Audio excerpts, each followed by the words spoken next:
donde inclusive van a tener fotitos de lo que es un SINADER, lo van a ver como boletín selectivo. O sea, no me interesa ya meterme más en el tema, pero vean, o sea, la diferencia es que un SINADER es un equipo más que todo el tipo analógico, ¿sí? Donde nosotros vemos valor en RMS, ¿ok?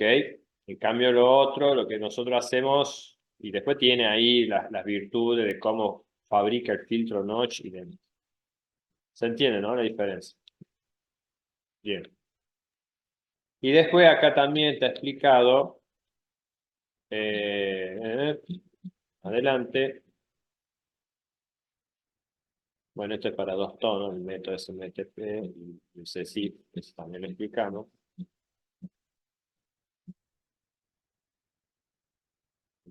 Por ahí estaba bien expreso que el THD más N y el SINADER, acá, es una forma distinta de representarlo, y donde de repente el THD más N lo podríamos ver como sería el menos SINAT de B. Entonces fíjense un poquito la diferencia, ¿sí? Si se fijan que hay un menos, porque está dada vuelta al revés la fórmula. Fíjense que en el numerador va la potencia de la señal con la potencia del ruido y la distorsión, y en el denominador va la potencia del ruido más la distorsión. En el THD más N al revés. Por eso acá, fíjense que el valor es signo menos en dB. Se entiende también la diferencia, ¿no? Sí, perfecto. Comprendo. Bien, perfecto.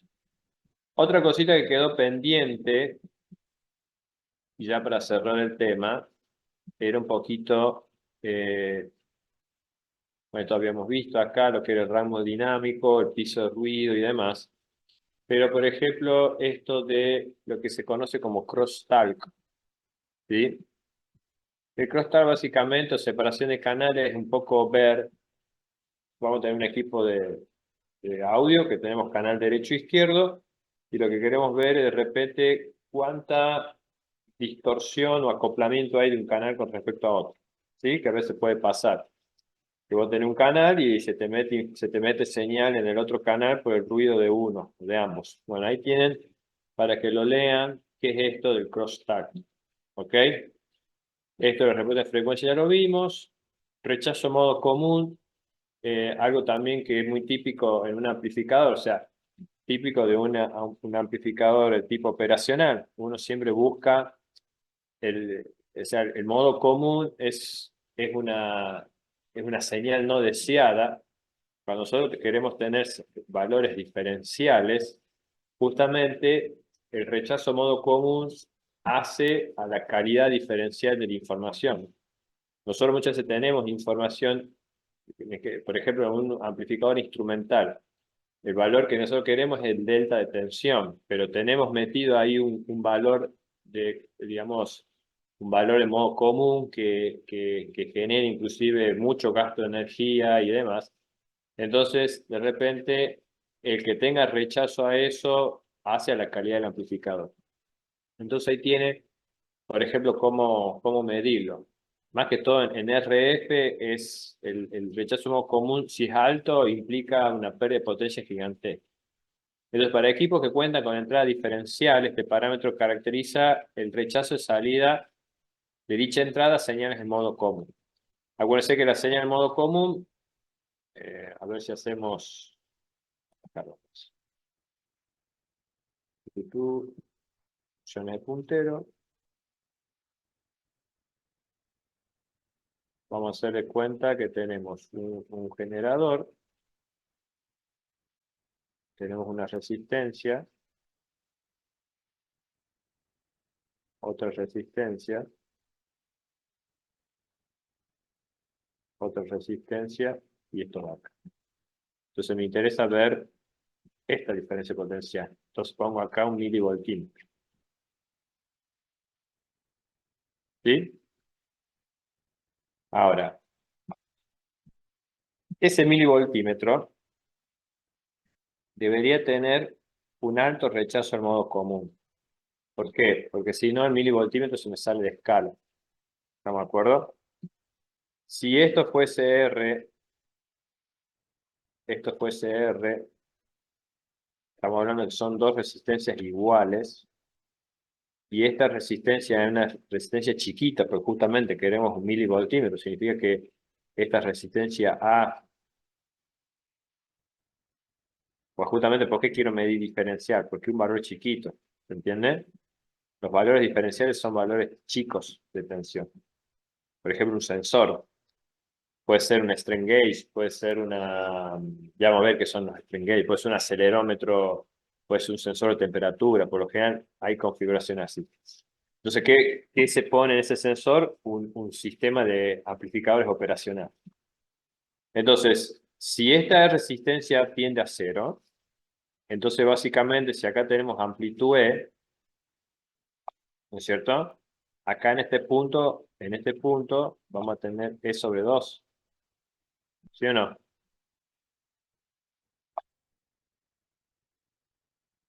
Y básicamente este punto también podríamos decir que es E sobre 2 si la resistencia ya tiende a cero.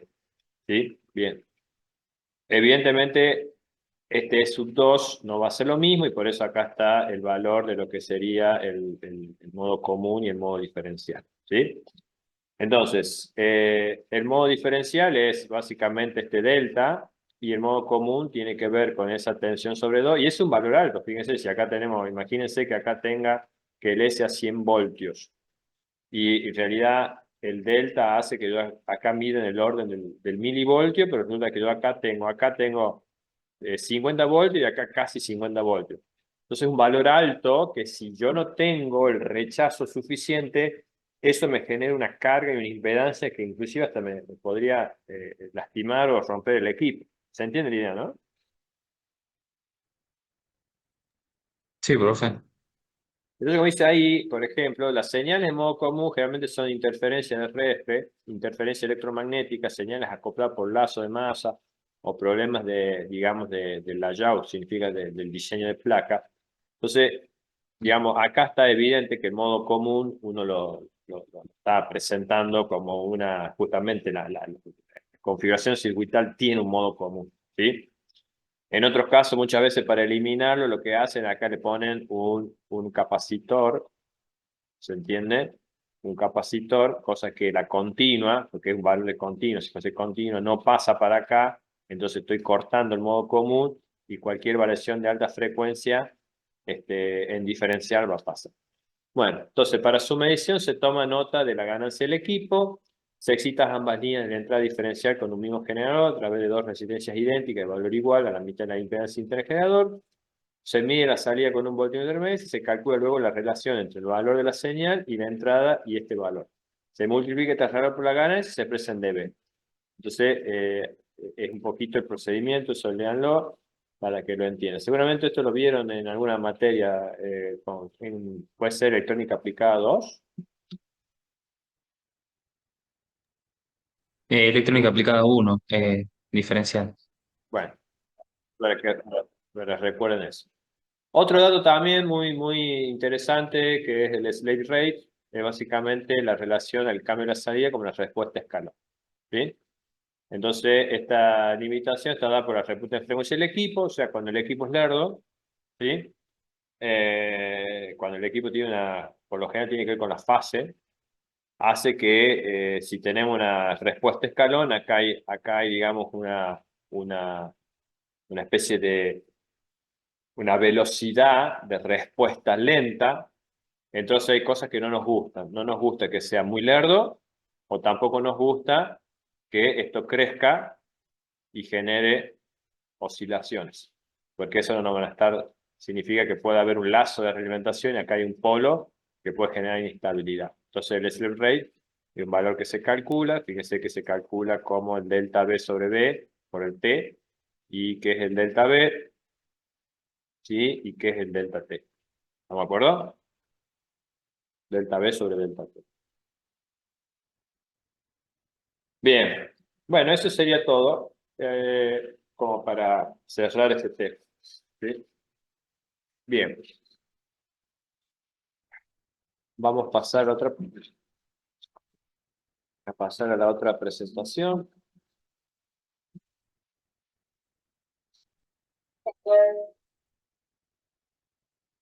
Empezamos acá. Y lo que vamos a ver ahora en unidad, eh, que quizás no nos viene, no quiero decir que no es que no sea útil, sino que en la práctica muchas veces hay cosas que asumimos que vienen de algún lado y por ahí no nos interesa mucho el de dónde vienen y, y de alguna manera alguien definió y alguien dio lugar a ciertas definiciones y a partir de ahí uno las toma como digamos, como patrones de referencia y, y los utiliza por ahí sin demasiada cuestionamiento, si se quiere, del origen de estas cosas. Entonces, hay una unidad, te las muestro, que es la unidad 6, que se llama mediciones de tiempo y frecuencia, patrones primarios, secundarios, principio de funcionamiento y aplicación. ¿De qué se trata esto? Cuando nosotros hablamos de la magnitud tiempo o la magnitud frecuencia, evidentemente sabemos, bueno, decimos según el sistema internacional, el tiempo es segundo, la frecuencia es hertz. Bueno, pero ¿de dónde salió eso? Un poquito de la unidad esta es hablar de la evolución de esto y cuáles son los instrumentos que están detrás de todo esto y entender un poquito las precisiones. ¿Sí? Eh, Vamos a ver algunas cosas demasiado complejas en términos de, la idea es conocer la diferencia entre una cosa y otra. ¿En dónde tendría uso estas cosas o dónde sería importante y con más detalle estas cuestiones? En el ámbito tradicional y de ingeniería donde nosotros estemos trabajando, seguramente no, pero sí tomaría mucha relevancia si de repente estoy en un ámbito aeroespacial, en donde las mediciones de tiempo y frecuencia son súper, digamos, específicas en cuestiones de astronomía, en cuestiones del área nuclear. Imagínense, supongamos, quién es o de dónde saca un satélite la referencia del tiempo para poder estar alineado el resto de los satélites. ¿Se entiende? No es un simple microcontrolador y tampoco es un simple cristal. Uno por ahí dice, a mí, en mi cabeza, si yo quiero hacer frecuencia y quiero tener una idea del segundo, bueno, agarro un microcontrolador, le pongo un cristal o un sistema de PLL, a partir de ahí genero una frecuencia y en función de algún registro que va contando, lo adapto hasta que más o menos me da el segundo y a partir de ahí anda, ¿no es cierto?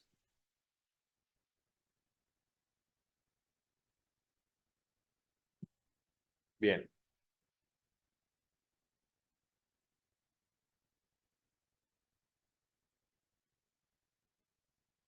Claro, bueno. Y bueno, ahí vamos a ver, busco un poco qué son esos módulos. Bien. Entonces, según la unidad base del sistema internacional, el intervalo de tiempo y sus recíprocos, la frecuencia, pueden ser medidos con más resolución y menor incertidumbre. Acá hay un aspecto de incertidumbre. ¿Qué es lo que me va a dar y qué es lo que se busca en los sistemas patrones? Porque acá la idea es hablar de los sistemas patrones, que no tenga deriva. Ah, todos nosotros tenemos algún reloj que cada tanto hay que ajustarlo, salvo aquellos relojes que se conectan a Internet, en donde automáticamente la red les provee un valor. Recién hablaste de los relojes de tiempo real. Se conectan a un sistema GPS y demás, pero todos esos se conectan a una red poco más interesante que habla de esto. Entonces, eh, la definición de otras unidades ahora depende de la definición del segundo, por ejemplo, metro, candela, ampere, volt, todos de alguna manera salen. El segundo es una de las magnitudes por excelencia que tendría que estar lo más precisa posible, porque muchas otras vienen de la mano de el segundo.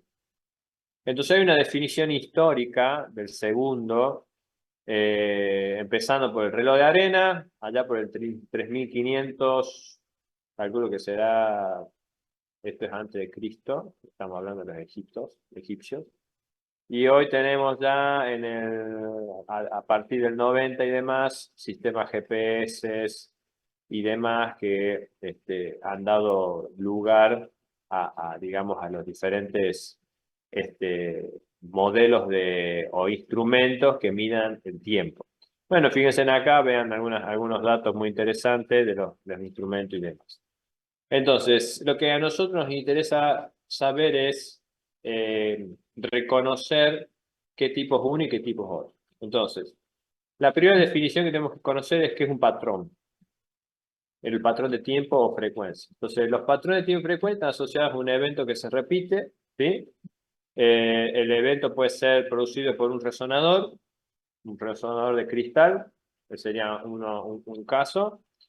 Y en otros casos puede ser a partir de diferentes comparaciones de mediciones que fueron haciéndose durante el tiempo, ¿sí? Entonces, por ejemplo, en su principio se usaron como el segundo el 1 sobre la 8600, 400, digamos, del día solar, es la rotación de la Tierra sobre su eje. Ahí fíjense que sale un número. Después utilizaron el promedio de la rotación de la Tierra sobre su eje como el día solar medio. Después la traslación de la Tierra alrededor del Sol. Desde el año 1900 esta fue tomada como una definición del segundo. Y básicamente el problema era que en la práctica no era fácil de realizar. Esto lo hacían mucho los astrónomos y de ahí sacaron el segundo. Si a ustedes se les ocurre dividir uno sobre este número, van a ver un poco las cifras decimales y demás, ¿sí? En el 600 y por mucho tiempo se usó un péndulo, ¿sí? La oscilación del péndulo y el periodo del péndulo uno lo podría utilizar. Luego empezaron a aparecer los osciladores LC, con un poquito empezó el tema de la electrónica nos empezamos a tener un poquito de sistemas integrados mejores. Los sistemas LC fueron los sistemas que empezaron a utilizarse como nuevas tecnologías, inclusive al alcance de las personas. Después se utilizó mucho el cristal de cuarzo y es por eso que hoy es el uso de los cristales. Cuando ustedes hablan de los cristales, ustedes vienen un empaquetado tipo metálico, pero si ustedes abren ahí, tienen un dispositivo que se llama piso cristal de cuarzo. Ya vamos a ver qué es un piso cristal. Y luego empezaron a utilizarse, que es lo que se utiliza más en la actualidad, son los osciladores atómicos basados en el fubidio, cesio, hidrógeno. ¿Ok? Eh, bueno, ahí tenían, por ejemplo, el cómo se iba haciendo una medición de los segundos por día para tratar de generar estos valores. Entonces, en el parcial, cuando uno pregunte, no me interesa un poco, o sea, no quiero que sepan estos números, ¿no? Sino que por ahí sepan diferenciar una cosa de otra. Ya vamos a llegar ahí. Entonces, fíjense, en el 67 dice que el segundo es la duración de este número de periodos de la radiación correspondiente a la transición entre los dos niveles hiperfinos del estado fundamental del átomo es cesio, 133. Fíjense que es interesante lograr esta definición, ¿no? O sea, evidentemente estas cosas no es algo que se le ocurre a alguien, sino son mediciones, evidentemente tratar de medir esta duración de un átomo de cesio, evidentemente son instrumentos interesantes, instrumentos grandes, no es algo que lo vamos a llevar de aquí para allá, pero lo que buscaban los científicos es determinar un valor lo más preciso posible, y como toda cuestión científica, la idea es que sea realizable. O sea, si viene Pablito lo mide, le tiene que dar más o menos, Mengano lo mide, lo tiene que dar más o menos. En las otras mediciones anteriores, lo que pasaba, tanto del péndulo, o ver los periodos digamos, de los periodos digamos, de medir, digamos, el movimiento digamos, del planeta en su eje y medir la duración de eso, es que eso no es lo mismo medir en verano que medir en otoño, que medir digamos, que en invierno. Y no es lo mismo que lo mide una persona, lo mide otra. Entonces, esto más o menos es tratar de recrear instrumentos que lo traten de medir lo más y que sea repetible, o sea, que la incertidumbre sea menos. Entonces, fíjese acá lo que dice, es decir, luego de medirla lo mejor posible hasta ese momento, basándose en la duración del año astronómico, se adopta por convención que la frecuencia emitida por la transición entre los dos niveles hiperfinos del átomo S63 iba a ser esto que será 9.000 millones de Hertz y a partir de ahí se define el segundo. ¿Ok? Entonces, ¿qué tenemos que entender y qué sí nos sirve a nosotros darnos cuenta? Primero, ¿qué es un patrón primario? ¿Qué es un patrón secundario? ¿Qué es un patrón intrínseco? ¿Y qué es un patrón de referencia? ¿No de acuerdo? Esas son las cosas que a nosotros nos interesan. Entonces, el patrón primario es el patrón establecido mediante un procedimiento primario o creado como un objeto elegido por convenio. Ejemplo, el cesio. O sea, esto que definimos acá, esta forma de medirlo, a partir del 133, me va a dar como resultado un patrón primario. ¿Sí? Por supuesto, si esto está mal, todo lo a posterior va a estar mal. Pero esto se supone que es la medición más exacta hasta el día de hoy desarrollada por los científicos. ¿Estamos de acuerdo? Bien. Sí, profe. Luego viene lo que se conoce como patrón secundario. Entonces, el patrón secundario es un patrón mediante una calibración respecto a un patrón primario. O sea, hay un dispositivo basado en el rubidio que lo que se hace es se lo lleva al lugar donde está el patrón primario, se lo calibra y a partir de ahí se lo utiliza como patrón secundario. ¿Estamos de acuerdo? Evidentemente, como patrón el patrón primario, si está todo bien, si el equipo está bien, se supone que siempre va a dar un valor, siempre va a dar este número, siempre daría este número, y evidentemente el patrón secundario, cada tanto habrá que irlo a calibrar al lado del patrón primario. ¿Estamos de acuerdo? Después, tenemos lo que se conoce como el patrón intrínseco. Es un patrón basado en una propiedad intrínseca reproducible de un fenómeno sustancia. Ejemplo, el punto triple del agua, el efecto Josephson o el efecto Hall cuántico. Entonces, hay patrones que surgen de fenómenos físicos, físicos químicos, si se quiere, que demandan un tiempo. Entonces, ejemplo, el punto triple del agua, en el momento, si uno logra medir eso, bueno, nos dará un patrón intrínseco. O el efecto Hall en una resistencia nos dará un valor que nos permitiría relacionarlo con lo otro. Pero es más una cuestión de experimentación. ¿Estamos de acuerdo? Bien, Estamos, profe. profe. Bien, pues el patrón intrínseco surge de una experimentación que, digamos, una experimentación reproducible de un fenómeno, sustancia. Está claro, yo voy y si utilizo las mismas cantidades, el ambiente controlado y demás, siempre me va a dar un valor. Bueno, ese valor lo puedo llegar a comparar, entonces ahí diré si este patrón intrínseco es más o menos parecido o no al primario. Bien. Pero en principio el patrón primario es el establecido por norma mundial. Bien. Patrón de referencia. Es un patrón designado para la calibración de los demás objetos dentro de una organización o lugar dado. Por ejemplo, si tenemos algún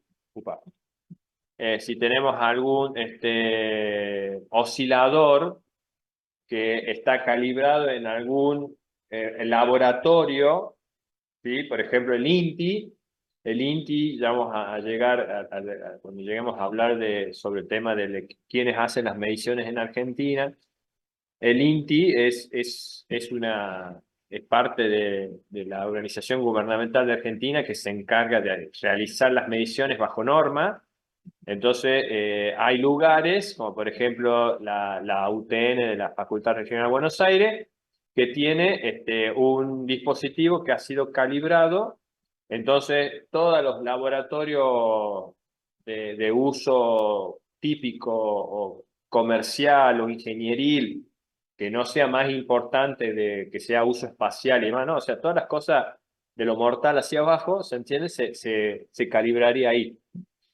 Ahora, está claro que ese patrón de referencia, digamos, se calibra en otro lado y a partir de ahí toda la industria, todas las actividades ingenieriles comunes se calibran a partir de estos patrones de referencia. ¿Se entiende, no? Sí, profe. Perfecto. Entonces, por ejemplo, dentro de entendiendo esto, vamos a entender qué son los patrones atómicos. Fíjese esto, porque el patrón atómico es una definición de algo que por ahí no tiene nada que ver con el patrón primario, secundario, intrínseco. Esa es otra cosa. Acá estamos hablando de cómo uno puede determinar el patrón atómico de una sustancia y cómo eso uno la podría utilizar como una referencia, pero no necesariamente tiene que ver con esto que estamos acá. Esto es una especie de convención internacional. Lo que vamos a hablar ahora son cómo serían las tecnologías que se podrían utilizar para eso. Entonces, el patrón atómico se basa en la frecuencia de resonancia de la transición entre dos niveles de energías de un átomo. Entonces sería por ahí la manera en cómo yo podría encontrar el valor del cesio a partir de utilizar estas cosas. ¿Estamos de acuerdo? Entonces, como todos los átomos de un elemento específico son iguales, deberían producir exactamente la misma frecuencia. Ahora, sin embargo, las perturbaciones externas como campo electromagnético, el efecto Doppler por colisiones entre átomos producen pequeñas variaciones que hay que minimizar. ¿Qué es el efecto Doppler? ¿Saben qué es el efecto Doppler? Sí, profe. Sí, bueno, para que no sepa, el Es la efecto Doppler, variación, sí, escucho. bueno, el efecto Doppler clásico que nosotros conocemos es la variación aparente de la frecuencia de una onda de sonido al producirse un desplazamiento, a producirse, sí, un desplazamiento de un objeto en comparación al marco de referencia de otro. La Perfecto. ambulancia, por ejemplo. Sí. El efecto Doppler, acá estamos hablando, en tu caso estás hablando de onda de sonido, pero puede ser onda electromagnética también. Entonces yo Claro, tengo, exacto. tengo un sistema que está midiendo la frecuencia de una transición energética. Resulta que esa frecuencia se puede ver distorsionada por las perturbaciones que puedan hacer las colisiones que hay entre átomos y electrones de la misma sustancia. Entonces se generan frecuencias aparentes que pueden enmascarar la verdadera medición. Entonces, acá hay un dispositivo que se llama máser de hidrógeno, ¿sí? En donde acá fíjense que tienen un poquito el esquema. Acá explica que un haz de hidrógeno pasa por un imán, ¿sí? Para seleccionar los átomos de estado de mayor energía y entra en una cavidad resonante, esta que tenemos acá, sintonizada a la frecuencia de transición de los niveles de energía. Entonces, básicamente, esto sería como una especie de amplificador para poder ver esa transición, ¿sí? Y evidentemente sale una señal en relación con esa transición entre los dos niveles. Entonces, el máser de hidrógeno podría considerarse también como un dispositivo, no usa cesio, usa hidrógeno, que se lo podría considerar como un patrón primario, porque provee una frecuencia bien definida sin necesidad de comparar con otra referencia externa.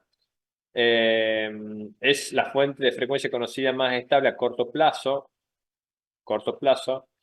Se usa solo en aplicaciones específicas donde se necesiten esos niveles de estabilidad. Es muy voluminoso y muy costoso. Tiene una vida útil limitada y hay más ser activos y pasivos. Los activos son más estables y costosos.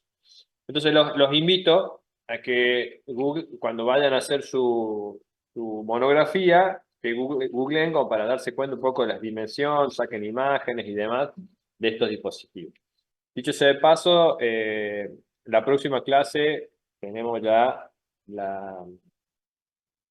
deberían estar dando la monografía del tema anterior y hacer un pequeño color. ¿Ok?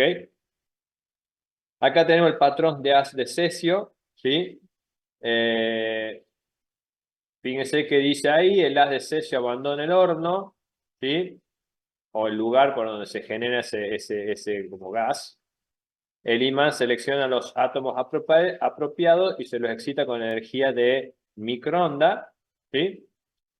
Hay un segundo imán que selecciona los átomos debidamente excitados que entran al detector. O sea, evidentemente el microondas hace que empiecen a oscilar. Y la señal será la referencia de un generador sintetizado de microondas que realimenta el circuito. ¿Ok? Bueno, ahí tienen de repente, ¿se acuerdan la frecuencia? ¿Sí? Y el hecho de la señal será la referencia a un generador sintetizado de microondas. ¿Sí? Cuando hablamos de generador sintetizado, acuérdense que era un dispositivo sintetizado, ¿no? Sintetizador de frecuencia. Bien. Sí, sí, Entonces, profe. el patrón primario, la definición actual del segundo se basa en este patrón. Las perturbaciones de frecuencia son tan pequeñas que tubos construidos de forma independiente presentan diferencias menores a 10 a la menos 12. Es voluminoso y costoso. Hay versiones comerciales que entran en un rack de 19 pulgadas. Tiene una vida útil limitada porque el tubo de cesio se agota, por lo que hay que comprarlo periódicamente para ver que esté operativo. Los más exactos son los de fuente de cesio enfriado por láser, que llegan a 10 a la menos 15, como el NIST F1, reservado solo para instituto primario. Cuando hablamos de instituto primario son institutos a nivel mundial en donde de repente se hacen este tipo de mediciones. Entonces, por ejemplo, pasa en todos lados. A ver, ¿qué es un kilogramo masa? Y van a decir, bueno, un kilogramo masa es una versión de un tamaño tal por tanto que está guardado en tal laboratorio del mundo. Y aparte de ahí todo se compara. Lo mismo con el tema del metro. Y bueno, acá también el tema del segundo como patrón de cesio, que es el actual. ¿Sí? ¿Significa que el anterior no podría usarse? Sí, se podría usar porque es un patrón primario, pero digamos, no sería, este sería el por excelencia o el que está normalizado. El otro se podría usar para otras cuestiones que sirvan, pero digamos, este, el que está normalizado y aceptado en la comunidad, llamémosle científica, es este. ¿Ok? Bien, y acá tienen algunos pocos instrumentos, dispositivos y demás de medición. Acá van a ver un poquito los órdenes de magnitud, características técnicas y demás. Los invito después que ustedes indaguen un poquito para que se hagan un poco la idea de cómo son estos dispositivos. ¿Ok? Bien, acá tenemos el NISFI F1 de cesio. ¿Sí? Fíjense que no es algo que lo voy a estar llevando en la camioneta. Se dan cuenta que es todo un dispositivo, ¿se entiende? Que tiene toda una ambientación, o sea, un laboratorio específico eh, con toda una tecnología puesta a punto para poder medir esto, ¿se entiende? Bien, tenemos también el patrón de vapor de rubidio, ¿sí? Al igual que el cesio, usa un resonador pasivo para estabilizar un oscilador de cuarzo. El vapor rubidio, junto con un gas inerte, es iluminado por un rayo de luz filtrada. Parte de la luz es absorbida en función de las microondas aplicadas y un fotodetector sensa los cambios de luz recibida y realimenta el generador de microondas. ¿Sí? Este sería otro dispositivo. La frecuencia de resonancia es influenciada por la presión del gas que está en un buffer. Debe ser calibrado con un patrón de referencia, como por ejemplo un patrón de haz de cesio. Luego se mantiene muy estable. Es portátil, tiene las mejores relaciones costo-desempeño y tiene una vida útil de más de 15 años. Pregunta, si a este hay que calibrarlo con un patrón de referencia como el haz de cesio, ¿qué tipo de patrón es el patrón de vapor de Es un rubidio? patrón secundario. Así es. Ahí. ¿Se entiende la idea, no? O sea, estas son las cosas que a nosotros como ingenieros nos interesa, poniendo tanto en detalle.